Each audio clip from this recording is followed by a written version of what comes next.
Y'all already know I love to crack my cards. What's up, y'all?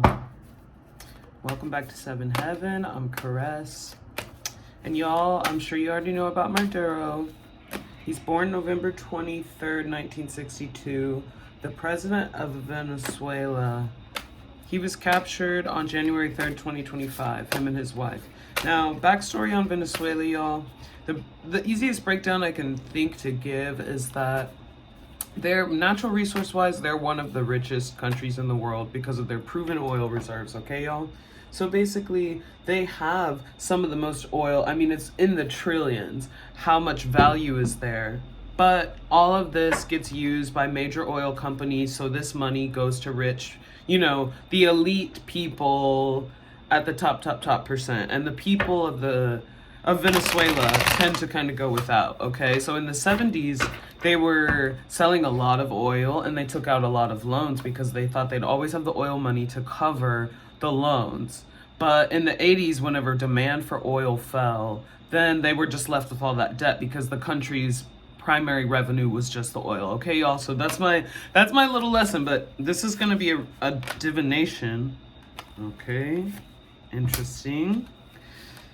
This is a divination on whether the U.S. will go to war with Venezuela, and immediately we have this military star. Now, y'all saw the pictures of Maduro. He does not look pressed for someone to have been captured, okay?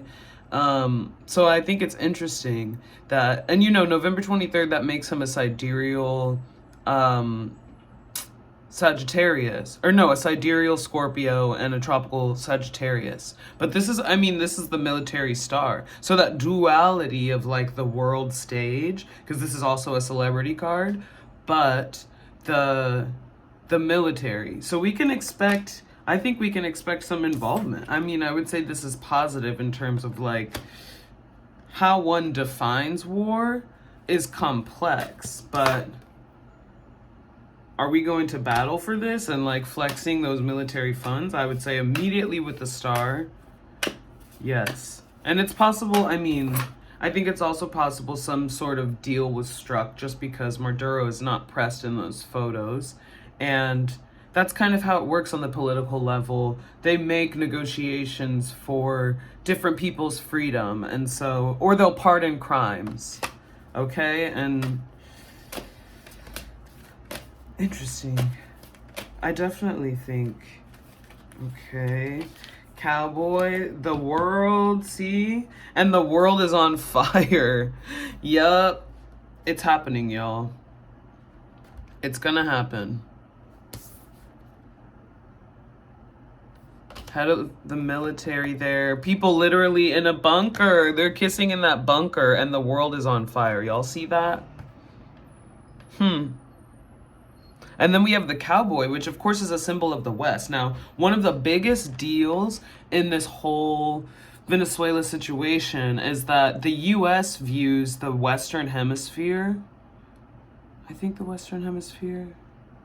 wherever the U.S. is, and South America via the Monroe Doctrine, as their domain. So that means Venezuela has to submit. And so part of this show is so they'll submit so that the U.S. can take back control over some of the most valuable and plentiful oil reserves in the entire world, y'all. And it's a shame because, I've not been to Venezuela, but I love my Venezuelan homies, and I've only gotten the impression that the people are great, so, it's a shame, but they're also, it's complex, y'all. It's complex, but I think this is pretty clear with the bunker and the world on fire that, yeah, this is going to be a conflict that many people get involved with. Oh, yeah, that's what I was saying, the Monroe Doctrine. So they view the hemisphere that the U.S. is in as their domain. So it's Venezuela's job to submit. And if they do regain control of Venezuela, that means you have the most, oh my gosh, and it's funny, this looks like shale. Like, this ground looks like drilling ground in a way. So it's going to be everyone's taking their stake. And let's be clear that, like, war doesn't just have the meaning of, like, people battling. It can also mean, it's financial wars. And in the energy and the infrastructure, the oil of the area, like people want to fight for that. And so you'll have like so many, it will literally be like world participation in this. And again, like, don't think war in the traditional sense, but it's data, it's infrastructure, it's money. So everyone's going to be throwing those dollars in to kind of dominate this. And whoever wins that will quite literally, have world control because of the petrodollar. How interesting that this is all just so upfront.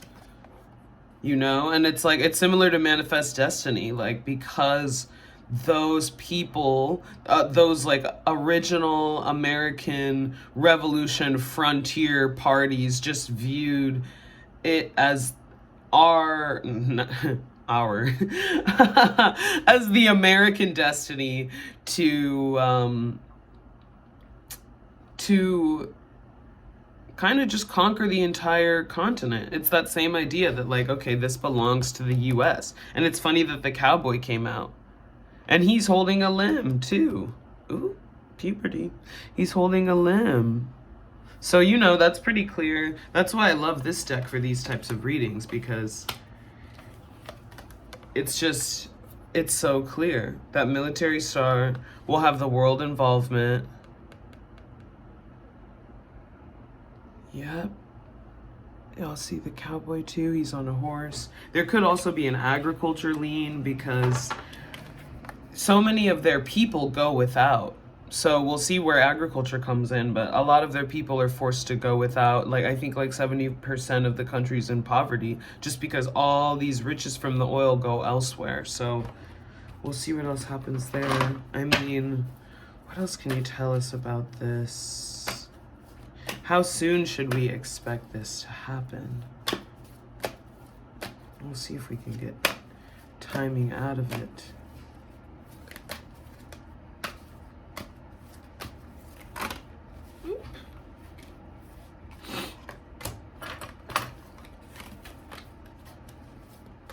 I'm gonna take that one. Okay, and these. Interesting. You have this high rise here for the tower. And I mean, that's another clear, like, conflict. Everything's falling down. And this page of hazards with the newspaper, too. I think we can expect it. When is the next Earth sign? I would say latest by Taurus season.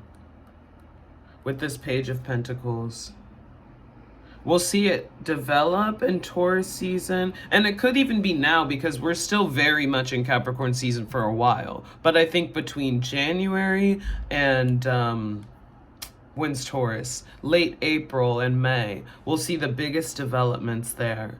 And then by Scorpio season with the Tower card, I think that's where we'll see. It will have started in Capricorn through Taurus season, and then we'll see major developments by November that are quite year-defining, And the tower, we were talking about infrastructure too, so we think about that tower. And just like buildings, I mean, there's already been seizure of like oil tankers and stuff, but just even think buildings like different. There will be a different type of methodology for this war, unprecedented, not just having to do with infrastructure and like methods, but even just like up to mind control with the Temperance card, and like biohazard stuff. Okay, so like we even could be thinking about, okay, what we could have not like another COVID, but like biohazard lab. There will be a lot tied to this that's not just your obvious send the troops in. But we can expect the conflict to be ongoing, and by about Scorpio season, major conclusions, a lot to do with infrastructure, even just, I mean, God forbid, but like the tampering of buildings and the stability of buildings.